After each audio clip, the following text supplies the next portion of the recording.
예, 디도스의 배경에 대해서는 우리가 처음에 디도스를 또 시작하면서 나눈 적이 있습니다. 이 그레데 섬은 사도 바울이 또 복음을 전하는 그러한 아가야 지방의 그 남쪽에 내려오면 그 바다를 건너서 큰 섬입니다. 그레데 섬. 오늘날은 뭐 크레타 섬이라고도 하죠. 이 디도스를 보면 이제 이 교회에 역시 진리의 문제가 생겨요. 진리의 문제가 생기고 특별히 할레파 또 유대주의자들 중에서도 또 그런 율법주의 또 이런 개념들이 이 교회를 혼탁하게 해요. 그러니까 무엇보다도 이러한 진리의 문제를 바로 세우고 건면하기 위해서 다스리는 권하는 그러한 장로들을 세우는 일 이런 것이 아주 필요하다고 사도 바울이 생각한 것입니다. 그래서 사실상 저도 뭐 옛날에 낙도선교 가봤지만은 낙도선교 가서 이렇게 단기 선교로 갔다 오지만은 일주일 이렇게 갔다 오지만 저도 한 팀 중에 그때 제가 리더로 갔었는데요. 신학교 1학년 겨울방학 때 그중에 한 분은 그냥 바로 그 자리에 남아서 그곳에 교회를 개척하고 한 10년 이상 그렇게 있었습니다. 그건 참 극적인 일이죠. 하나님이. 이것도 그렇다고 볼 수 있습니다. 그레데 섬에 같이 동행해서 갔다가 이제 디도만 남겨놓고 사도 바울은 결국 또 다시 순회하다가 나중에는 또 로마에 다시 투옥이 되는 우리 이제 그런 것을 볼 수가 있습니다. 교회에 일꾼을 세우는 것 이것은 교회를 섬기는 지도자에게 아주 큰 일입니다. 특별히 목회자에게 있어서 일꾼을 세우는 일은 무엇보다 큰 일입니다. 사람을 제대로 세우는 것보다 더 중요한 일은 없습니다. 무슨 건물을 짓고 프로그램을 개발하고 이런 것보다 모든 것이 갖춰 있어도 사실상 물론 뭐 영광의 하나님의 임재는 우리가 더 말할 나위도 없지만요. 그것은 우리가 입에 담을 필요도 없지만 실제로 우리가 이 교회에 헌신하고 교회의 일꾼으로 이렇게 하나님이 사람을 통하여 대언하고 또 교회를 이렇게 세워감에 있어서 가장 중요한 것은 적시적소에 사람을 두는 것입니다. 무엇보다 교회의 일꾼은 교회를 위한 일꾼이 되어야 한다. 교회의 일꾼은 교회가 그 일꾼을 위해서 있는 것이 아니라 그 일꾼이 교회를 위해서 있어야 된다. 우리 주님께서 주님 자신을 위하여 이 땅에 오신 것이 아니라 우리를 위하여 또 하나님의 택한 백성을 위하여 자기 자신을 드리시려고 이렇게 오셨다. 그렇게 봤을 때 우리가 그리스도를 쫓는 그런 그리스도의 일꾼이요. 그리스도의 종이요. 사도로서 교회의 일꾼은 당연히 교회를 위하여 휘페로 바로 에클레시아 교회를 위하여 우리가 있다. 그것을 우리가 잘 기억해야 됩니다. 골로새서 1장 24절에 보면 그리스도의 남은 고난을 너희를 위하여 그리고 그의 몸된 교회를 위하여 내 육체에 채우노라 이렇게 이야기했어요. 사도 바울이 아주 비장하게 직분을 그렇게 이야기했어요. 너희를 위하여 몸된 교회를 위하여. 이 한 단어가 휘페르라는 그 헬라어 위하여라는 것은 명분도 되죠, 여러분들. 내가 누구를 위하여 섬긴다 이러면 내가 이 땅에 존재하는 그 가치가 나의 나된 것의 가치가 뭐냐? 바로 너희 당신들이다. 그래서 나의 기쁨은 스승의 기쁨은 제자고 목회자의 기쁨은 성도고 그렇지 않겠습니까? 그게 이제 바로 우리의 삶의 가치라고 볼 수가 있죠. 그러니까 이렇게 해서 바로 이러한 교회를 위한 종으로서 우리가 살아가야 되는데 특별히 이 디도를 그레데에 남겨둔 것은 첫 번째는 남은 일을 정리하는 것이다. 옛날 번역에는 이게 부족한 일을 바로 잡는다 이렇게 돼 있어요. 그게 좀 더 직역이에요. 직역. 부족한 일을 바로 잡고 이렇게 되어 있는데 지금 새 번역에는 남은 일을 정리하고 이렇게 되어 있어요. 뭐 남은 일이라는 것이 이제 뭐 부족하다 이러면 우리가 좀 오해할 수도 있으니까요. 그러니까 다 못하고 다 채우지 못하고 이제 그 큰 독에다 물을 붓다가 내가 다 못 붓고 이제 나머지 네가 좀 부어라. 뭐 그런 거 있잖아요. 그런 개념의 단어예요. 그래서 여기에 남은 일이라는 것은 사도 바울이 다 못하고, 그러니까 이제 우리가 고린도 그 서에도 나오지만 나는 씨를 뿌리고 아볼로는 물을 주었는데 나는 씨를 뿌렸는데 이제 더 물을 줘야 되고, 뭔가 이게 남은 일을 정리한다는 것은 대를 이어서 일을 이루어가는 어떤 그러한 모습을 볼 수가 있어요. 사도 바울이 이 그레데의 교회를 개척하고 또 여러분 이제 그건 항상 알 것은 먼저 바울이 가서 개척했다 이런 개념에서 항상 우리가 염두에 둘 것은 이미 그곳에 또 교회가 있을 수 있잖아요. 이미 유대인들에게 복음이 들어가서 이제 그것은 우리가 정확하게 알 수가 없지만 대체로 그렇게 같이 이렇게 맞물려 간다고 봐야 되지 않겠어요. 그래서 그런 이제 교회에 그레데에 그러한 일을 하는데 일을 시작한 것 우리가 못지않게 일을 다 개성하고 정리하고 마무리하는 것이 참 중요하다. 사실 뭐 주의 일을 할 때는 일단은 겸손해야 되고요. 일단 자기를 드러내서 뭐 내가 역사적으로 무슨 뭐 행적을 남기고 이름을 남기고 그게 뭐가 중요하겠습니까? 그게 뭐가 중요하겠습니까? 중요한 것은 하나님의 일을 이루는 것인데 이렇게 봤을 때는 정말 주의 종들은 자기 이름을 감추는 그런 자세가 정말 중요하다. 그리고 그런 그 겸손한 가운데서 주의 일이 대를 이어서 이렇게 이루어진다.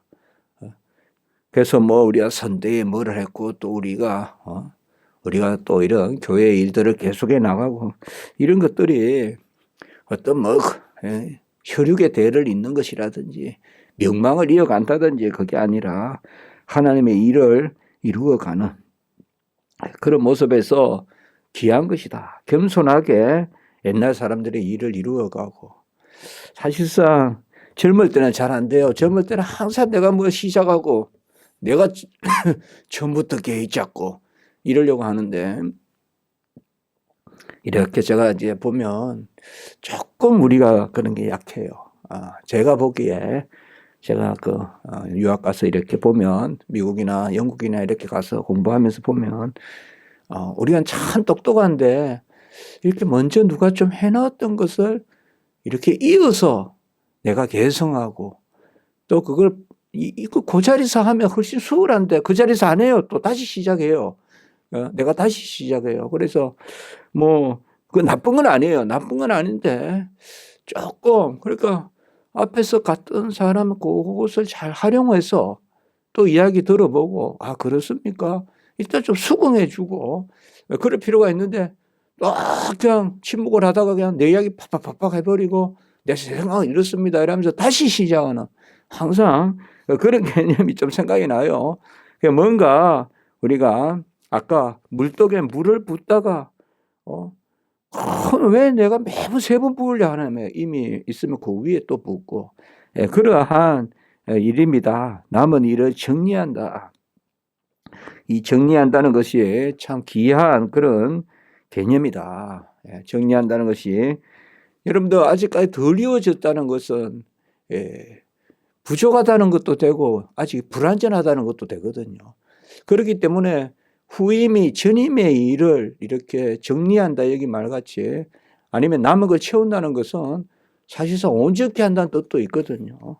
거리다 만 것을 거린다 이러면 온전케 하는 것이잖아요. 그렇기 때문에 사실 이것이 상당히 겸손해야 되고 그 다음에 아주 귀하게 그냥 뭐 마지못해 하는 것이 아니라 정말 즐거워서 해야 됩니다. 제가 설교를 준비하면서 르호보암이 생각났어요. 뭐 누가 이렇게 대를 이어서 이러면 솔로몬의 아들 르호보암은 교만했잖아요. 그래서 솔로몬 때 벌써 공사가 많았잖아요. 그렇지 않습니까? 어쨌든 하나님의 뜻 가운데 성전을 짓고 또 여러 가지 뭐 화려한 것들, 궁전, 뭐 이런 여러 가지 그 공사가 있단 말이에요. 어떤 항구, 뭐 배, 이런 것도 그때 보면 뭐 해에서 배도 들어오고 이러면 하여튼 부두라도 하나 만들어야 되잖아요. 예, 그 다음에 이제 군데 또 성도 쌓아야 되고 이런 공사가 많았다고요. 예, 그러면 사실상 르호보암이 지혜로웠다면 거기에 뭐 이렇게 조금 더 하거나 아니면 좀 감해주거나 백성들의 그러면 좋은데 이 솔로몬의 아들 르호보암은 그렇지 못했죠. 먼저 솔로몬보다 자기가 더 낫다라고 여기고 이 자식들이 이럴 수가 있어요. 보면 아무것도 스스로 할 수 없으면서 그냥 내가 아버지보다 더 잘한다 이래서 뭐 그런 게 있어요. 그래서 우리가 열왕기사 12장 10절과 11절에 가보면 내 새끼손가락이 내 아버지의 허리보다 굵으니 이런 교만한 말을 하고 있다고. 내 새끼손가락이 아버지 허리보다 굵다 이 말이에요.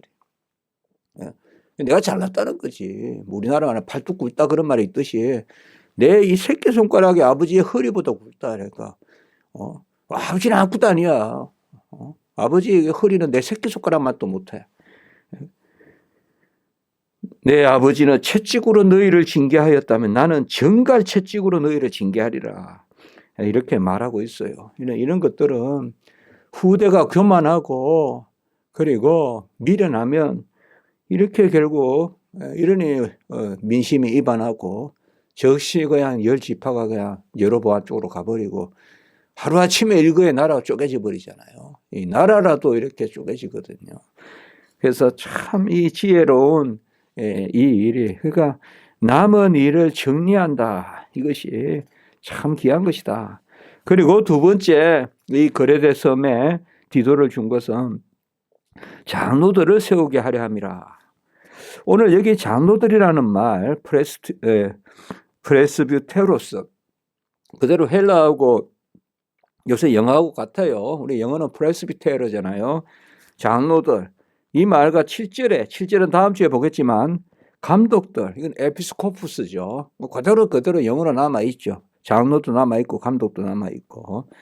그래서 사실상 우리가 사도행전이나 초대교회 이런 서신서나 이런 데서 장로와 감독은 거의 뭐 같이 쓰인다. 어떨 때는. 왜냐하면 더 넓은 의미로 장로라는, 그 장로 안에는 교사도 있을 수 있고 또 협의회 장로 직분도, 오늘날 장로 직분, 뭐 교사 직분, 집사하고는 달라요. 근데 그 안에 장로가 다 들어가고 심지어 목사도 그 안에 들어갈 수 있다. 크게 이 프레스비테로스라는 단어는.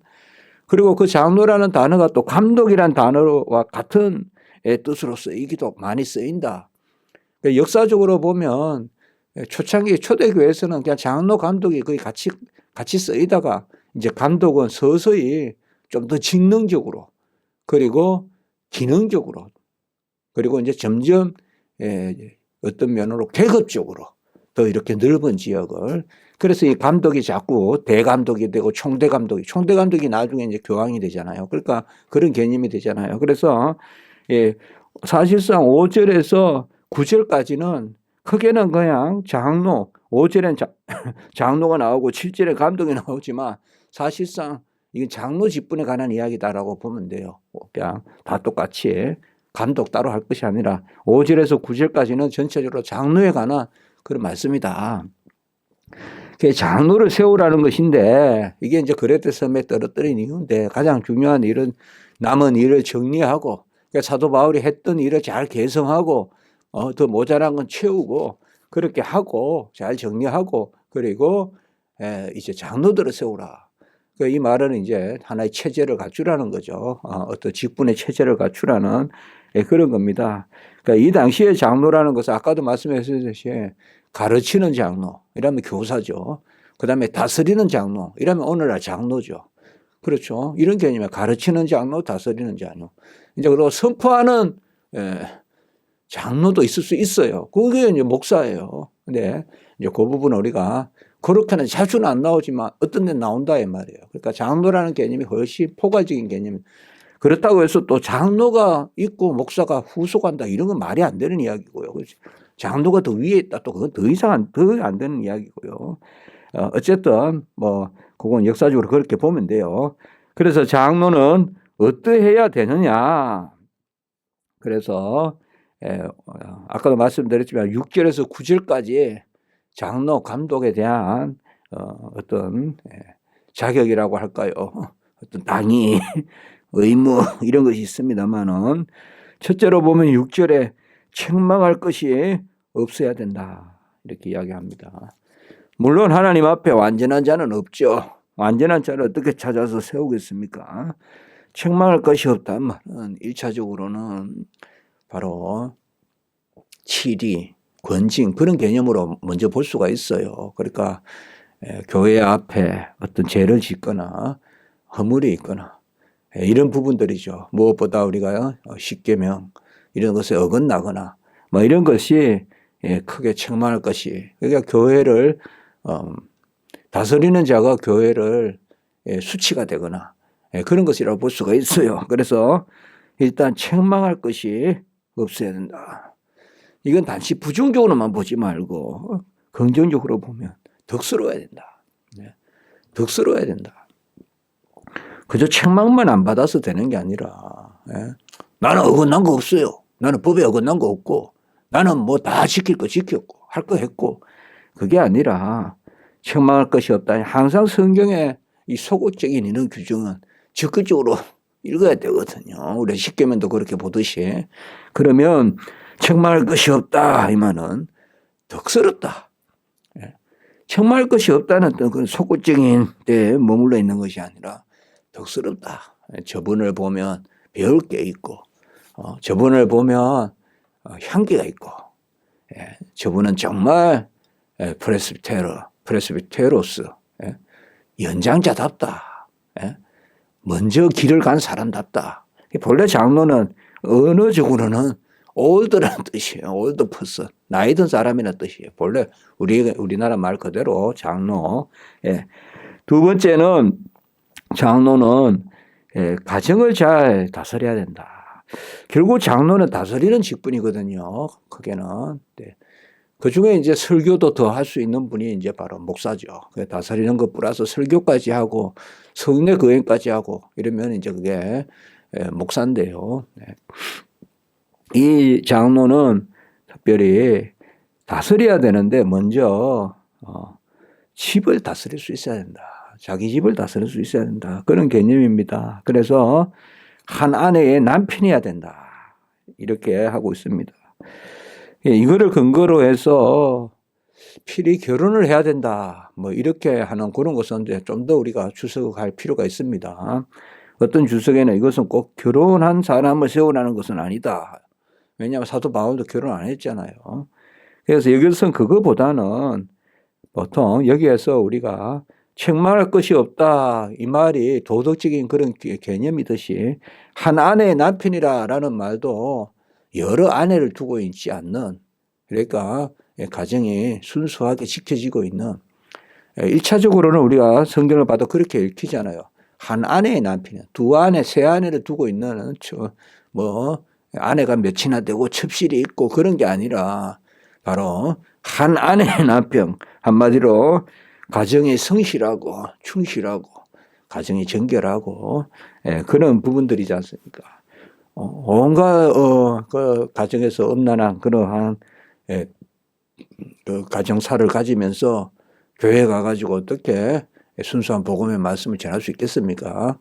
그런 것을 일단 1차적으로 우리가 고려하면 되고 이제 여기에서 더 나아가서는 이제 목회자는 건전한 가정을 이루고 있어야 된다. 아내가 있어야 된다. 이렇게까지 이제 우리가 해석도 하지만 그 부분을 우리가 좀 더 주석적으로 또 살펴봐야 된다.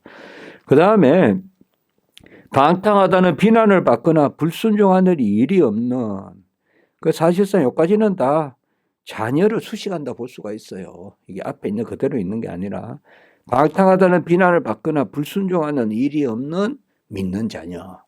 이렇게 해놓으면 이게 방탕하다는 비난을 받거나 불순종한 일이 없는 요까지가 그냥 주의 종에게 해당하고 믿는 자녀 이건 또 따로 있는 것 같아도 읽어보면 이게 믿는 자녀를 수식하는 거예요. 그러니까 자녀들이 바로 방탕하다는 비난을 받아서는 안 되고 불순종하는 일이 있어서는 안 된다. 그리고 믿는 자녀여야 한다. 이렇게 말씀하고 있어요.